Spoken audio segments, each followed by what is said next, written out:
स्वागत है zombie warrior with system में एपिसोड 19। इससे पहले कि सिराज कोई भी बार कर पाता, अचानक से उसे अपने शरीर पर एक फोर्स महसूस हुआ और वो कई कदम पीछे हट गया। सिराज, तुम ये क्या कर रहे हो?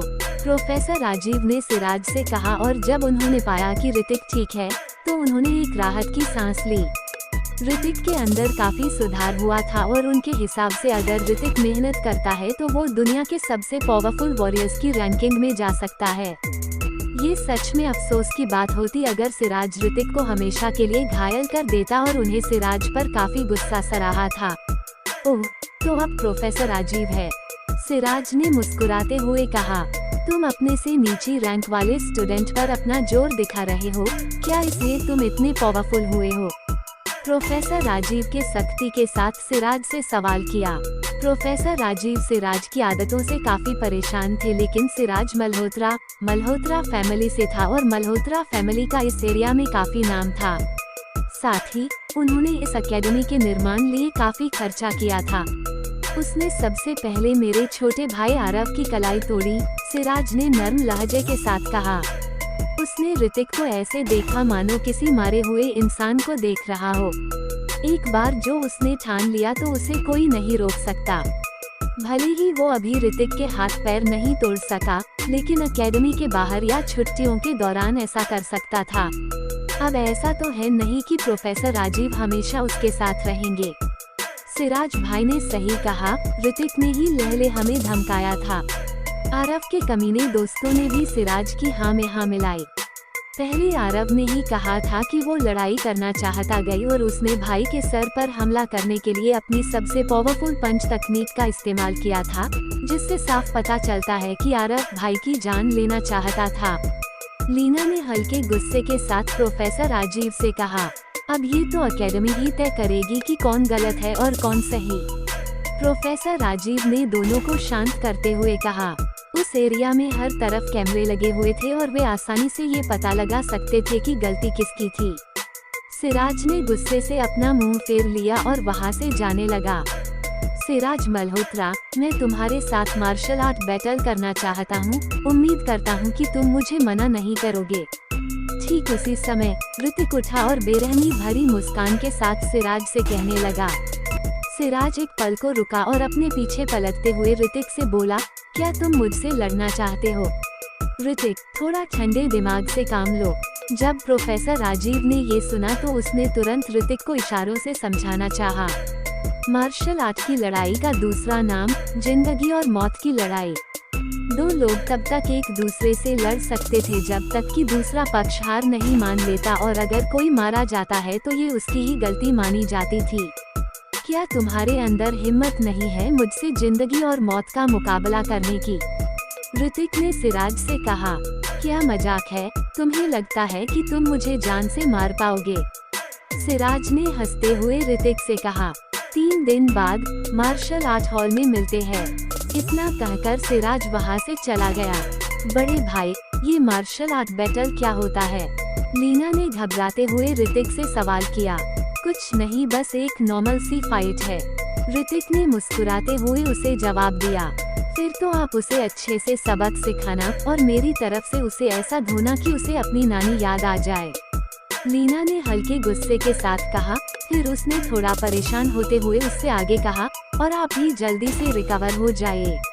उसकी बात सुनकर ऋतिक ने मुस्कुराते हुए हामी में होना सर हिला दिया। तुम सचमुच उससे लड़ने जा रहे हो? प्रोफेसर राजीव ने ऋतिक से पूछा।